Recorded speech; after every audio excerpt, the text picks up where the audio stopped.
प्रेम से बोलिए श्री सत्यनारायण भगवान की जय। आज के दिन श्री सत्यनारायण भगवान की कथा पढ़ी अथवा सुनी जाती है।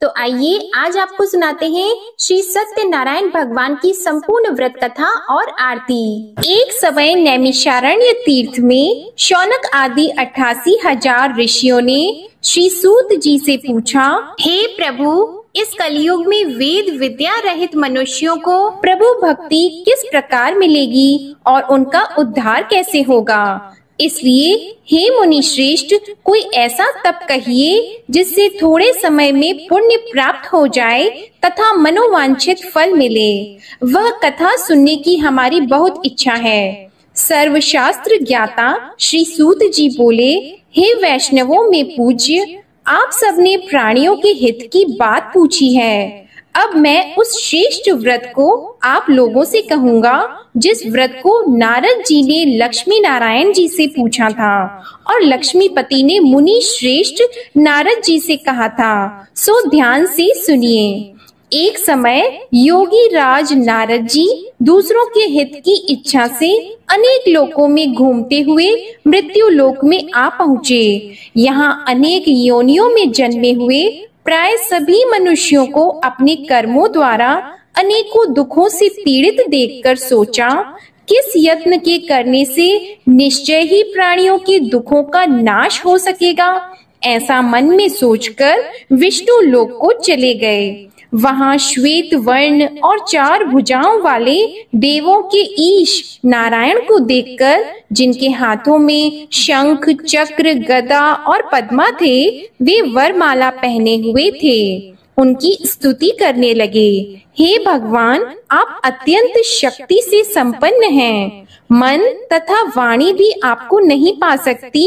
आपका आदि मध्य अंत नहीं है। निर्गुण स्वरूप सृष्टि के आदि भूति व भक्तों के दुखों को नष्ट करने वाले हो। आपको मेरा नमस्कार है। नारद जी से इस प्रकार की स्तुति सुनकर विष्णु भगवान बोले, हे मुनि श्रेष्ठ, आपके मन में क्या है? आपका किस काम के लिए आगमन हुआ है? निःसंकोच होकर कहिए। तब नारद मुनि बोले, मृत्यु लोक में सब मनुष्य जो अनेक योनियों में पैदा हुए हैं, अपने अपने कर्मों के द्वारा अनेक प्रकार के दुखों से दुखी हो रहे हैं। हे नाथ, मुझ पर दया रखते हो तो बताइए कि उन मनुष्यों के सब दुख थोड़े से ही प्रयत्न से कैसे दूर हो सकते हैं।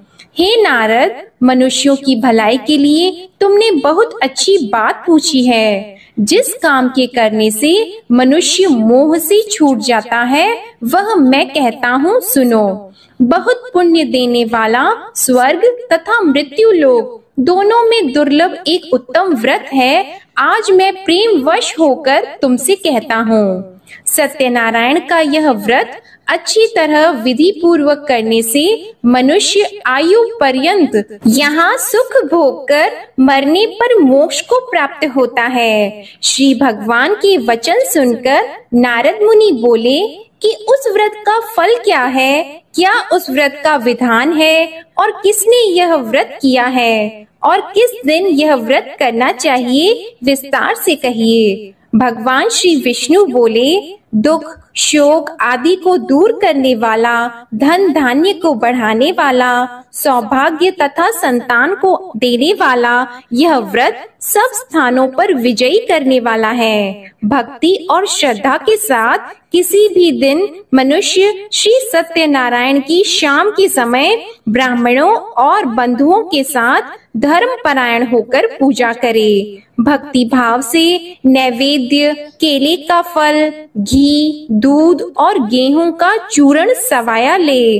गेहूं के अभाव में साठी का चूर्ण, शक्कर और गुड़ ले और सब भक्षण योग्य पदार्थ जमा करा के भगवान के अर्पण कर दें तथा बंधुओं सहित ब्राह्मणों को भोजन कराएं। इसके पश्चात स्वयं भी भोजन करें। नृत्य गीत आदि का आचरण करके भगवान सत्यनारायण का स्मरण करते हुए समय व्यतीत करे। इस तरह व्रत करने पर मनुष्यों की सभी इच्छा निश्चय ही पूरी होती है। विशेषकर कली काल में भूमि पर यही मोक्ष का सरल उपाय है। इसके प्रसंग में सूत जी बोले, हे ऋषियों, जिसने पहले समय में इस व्रत को किया है उसका इतिहास कहता हूँ, ध्यान से सुनो। सुंदर काशीपुरी नगरी में एक अत्यंत निर्धन ब्राह्मण रहता था। वह भूख और प्यास से बेचैन हुआ नित्य पृथ्वी पर घूमता था। ब्राह्मणों से प्रेम करने वाले भगवान ने ब्राह्मण को दुखी देखकर बूढ़े ब्राह्मण का रूप धर के उसके पास जाकर आदर के साथ पूछा, हे विप्र, नित्य दुखी हुआ पृथ्वी पर क्यों घूमते हो? हे श्रेष्ठ ब्राह्मण, यह सब मुझसे कहो, मैं सुनना चाहता हूँ। ब्राह्मण बोला, मैं निर्धन ब्राह्मण हूँ, भिक्षा के लिए पृथ्वी पर फिरता हूँ। हे भगवान, यदि आप इसका उपाय जानते हो तो कृपा करके कहो। वृद्ध ब्राह्मण बोला कि सत्यनारायण भगवान मनवांछित फल देने वाले हैं, इसलिए हे ब्राह्मण, तू उनका पूजन कर, जिसके करने से मनुष्य सब दुखों से मुक्त होता है। ब्राह्मण को व्रत का सारा विधान बताकर बूढ़े ब्राह्मण का रूप धारण करने वाले सत्यनारायण भगवान अंतर्ध्यान हो गए। जिस व्रत को वृद्ध ब्राह्मण ने बताया है, मैं उसको करूँगा, यह निश्चय करने पर उसी रात में नींद भी नहीं आई। वह सवेरे उठकर सत्यनारायण के व्रत का निश्चय करके भिक्षा के लिए चला गया। उस दिन उसको भिक्षा में बहुत धन मिला, जिससे बंधु बांधवों के साथ उसने सत्यनारायण जी का व्रत किया। इसके करने से वह ब्राह्मण सब दुखों से छूटकर अनेक प्रकार की संपत्तियों से युक्त हो गया। उस समय से वह ब्राह्मण हर मास व्रत करने लगा। इस तरह सत्यनारायण भगवान के व्रत को जो करेगा वह सब पापों से छूटकर मोक्ष को प्राप्त होगा। आगे जो पृथ्वी पर सत्यनारायण का व्रत करेगा वह मनुष्य सब दुखों से छूट जाएगा। सूत जी ऋषियों से बोले कि इस तरह नारद जी ने नारायण का कहा हुआ यह व्रत मैंने तुमसे कहा। हे विप्रो, मैं अब और क्या कहूँ? तब ऋषि बोले, हे मुनीश्वर, संसार में इस ब्राह्मण से सुनकर किस किसने इस व्रत को किया, हम वह सब भी सुनना चाहते हैं। इसके लिए हमारे मन में बहुत श्रद्धा है। सूत जी बोले, हे मुनियों, जिसने इस व्रत को किया है वह सब सुनो। एक समय एक ब्राह्मण धन और ऐश्वर्य के अनुसार बंधु बांधवों के साथ व्रत करने को तैयार हुआ। उसी समय एक लकड़ी बेचने वाला बूढ़ा आदमी आया और बाहर लकड़ियों को रखकर ब्राह्मण के मकान में गया। प्यास से दुखी लकड़हारा उनको व्रत करते देखकर ब्राह्मण को नमस्कार करके कहने लगा कि आप यह क्या कर रहे हैं और इसके करने से क्या फल मिलता है, कृपा करके मुझसे कहिए। ब्राह्मण ने कहा, सब मनोकामनाओं को पूरा करने वाला यह सत्यनारायण भगवान का व्रत है। इसकी ही कृपा से मेरे यहाँ धन धान्य आदि की वृद्धि हुई है। ब्राह्मण से इस व्रत के बारे में जानकर लकड़हारा बहुत प्रसन्न हुआ। चरण अमृत लेकर और प्रसाद खाने के बाद अपने घर को गया। लकड़हारे ने अपने मन में इस प्रकार का संकल्प किया कि आज गांव में लकड़ी बेचने से जो धन मिलेगा उसी से सत्यनारायण देव का उत्तम व्रत करूंगा। यह मन में विचार करके वह बूढ़ा आदमी लकड़ियां अपने सिर पर रखकर जिस नगर में धनवान लोग रहते थे वह ऐसे सुंदर नगर में गया। उस दिन वहां पर उसे उन लकड़ियों का दाम पहले दिनों से चौगुना मिला। तब वह बूढ़ा लकड़हारा दाम लेकर और अति प्रसन्न होकर पक्के केले की फली, शक्कर, घी, दूध, दही और गेहूं का चूर्ण इत्यादि सत्यनारायण भगवान के व्रत की कुल सामग्रियों को लेकर अपने घर गया। फिर उसने अपने भाइयों को बुलाकर विधि के साथ भगवान जी का पूजन और व्रत किया। उस व्रत के प्रभाव से वह बूढ़ा लकड़हारा धन पुत्र आदि से युक्त हुआ और संसार के समस्त सुख भोग कर वैकुंठ को चला गया। श्री सूत जी बोलते हैं कि हे श्रेष्ठ मुनियों, अब आगे की कथा कहता हूँ, सुनो। पहले समय में उल्का मुख नाम का एक बुद्धिमान राजा था। वह सत्य वक्ता और जितेंद्रिय था। प्रतिदिन देव स्थानों पर जाता तथा गरीबों को धन देकर उनके कष्ट दूर करता था। उसकी पत्नी कमल की समान मुख वाली और सती साध्वी थी। भद्रशीला नदी के तट पर उन दोनों ने श्री सत्यनारायण भगवान का व्रत किया। उस समय में वहां एक साधु वैश्य आया। उसके पास व्यापार के लिए बहुत सा धन था। वह नाव को किनारे पर ठहराकर राजा के पास आ गया और राजा को व्रत करते हुए देखकर विनय के साथ पूछने लगा, हे राजन, भक्ति युक्त चित्त से यह आप क्या कर रहे हैं? मेरी सुनने की इच्छा है, सो आप यह मुझे बताइए। राजा बोला, हे साधु, अपने बांधवों के साथ पुत्र आदि की प्राप्ति के लिए महाशक्तिवान सत्यनारायण भगवान का व्रत व पूजन किया जा रहा है। राजा के वचन सुनकर साधु आदर से बोला, हे राजन, मुझसे इसका सब विधान कहो। मैं भी आपके कथन अनुसार इस व्रत को करूंगा। मेरे भी कोई संतान नहीं है और इससे निश्चय ही हो जाएगी। राजा से सब विधान सुनकर व्यापार से निवृत्त हो वह आनंद के साथ घर गया। साधु ने अपनी स्त्री से संतान देने वाले उस व्रत का समाचार सुनाया और कहा कि जब मेरे संतान होगी तब मैं इस व्रत को करूंगा। साधु ने ऐसे वचन अपनी स्त्री लीलावती से कहे। एक दिन उसकी स्त्री लीलावती पति के साथ आनंदित होकर सांसारिक धर्म में प्रवृत्त होकर सत्यनारायण भगवान की कृपा से गर्भवती हो गई तथा 10वें महीने में उसके एक सुंदर कन्या का जन्म हुआ।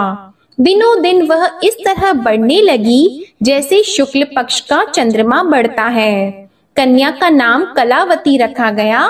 तब लीलावती ने मीठे शब्दों में अपने पति से कहा कि जो आपने संकल्प किया था भगवान का व्रत करूंगा, अब आप उसे करिए। साधु बोला, हे प्रिय, इसके विवाह पर करूंगा। इस प्रकार अपनी पत्नी को आश्वासन देकर वह नगर को गया। कलावती पितृगृह में वृद्धि को प्राप्त हो गई। साधु ने जब नगर में सखियों के साथ अपनी पुत्री को देखा तो तुरंत दूत को बुलाकर कहा कि पुत्री के वास्ते कोई सुयोग्य वर देखिए। साधु की आज्ञा पाकर दूत कंचन नगर पहुंचा और वहां पर बड़ी खोज और देखभाल कर लड़की के लिए सुयोग्य वाणिक पुत्र को ले आया।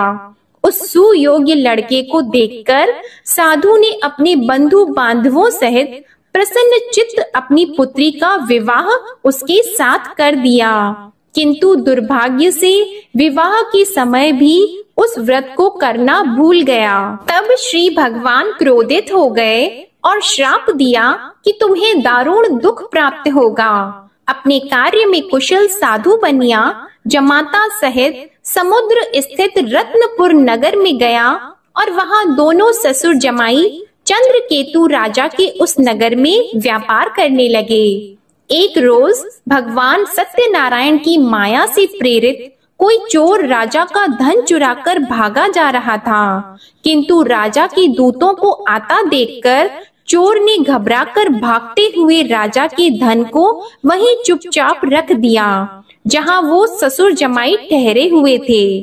तब दूतों ने उस साधु वैश्य के पास राजा के धन को रखा देखा तो वे दोनों को बांध कर ले गए और प्रसन्नता से दौड़ते हुए राजा के समीप जाकर बोले, यह 2-4 हम पकड़ कर लाए हैं, देखकर आज्ञा दें। तब राजा की आज्ञा से उनको कठोर कारावास में डाल दिया और उनका सब धन छीन लिया।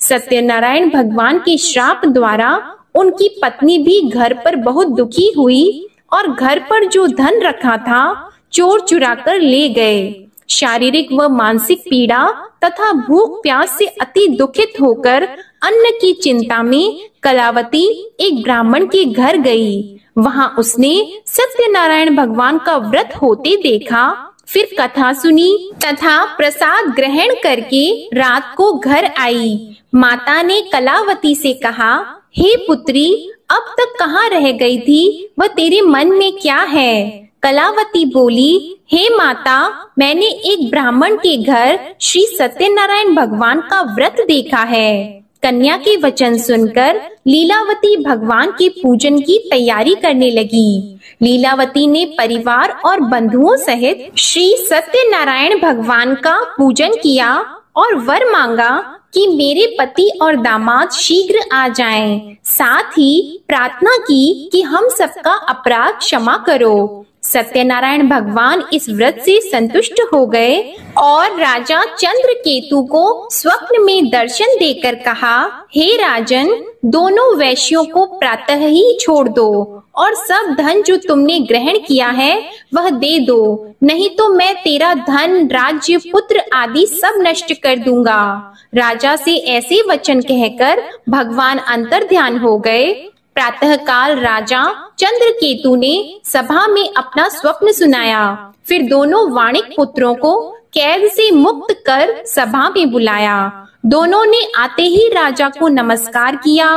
राजा मीठे वचनों से बोले, हे महानुभावों, भावी वर्ष ऐसा कठिन दुख प्राप्त हुआ है, अब तुम्हें कोई भय नहीं। ऐसा कहकर राजा ने उनको नए नए वस्त्र आभूषण पहनाए तथा उनका जितना धन लिया था उससे दुगुना धन देकर आदर सहित विदा कर दिया।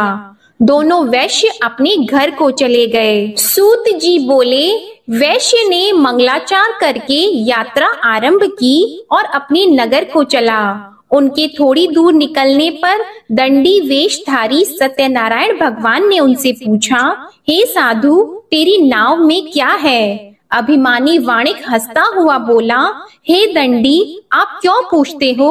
क्या धन लेने की इच्छा है? मेरी नाव में तो बेल और पत्ते भरे हैं। वैश्य का कठोर वचन सुनकर भगवान ने कहा, तुम्हारा वचन सत्य हो। दंडी ऐसा कहकर वहां से दूर चले गए और कुछ दूर जाकर समुद्र के किनारे बैठ गए। दंडी के जाने पर वैश्य ने नित्य क्रिया करने के बाद नाव को ऊंची उठी देखकर अचंभा किया और नाव में बेल पत्ते आदि देखकर मूर्छित होकर जमीन पर गिर पड़ा। फिर मूर्छा खुलने पर अत्यंत शोक प्रकट करने लगा।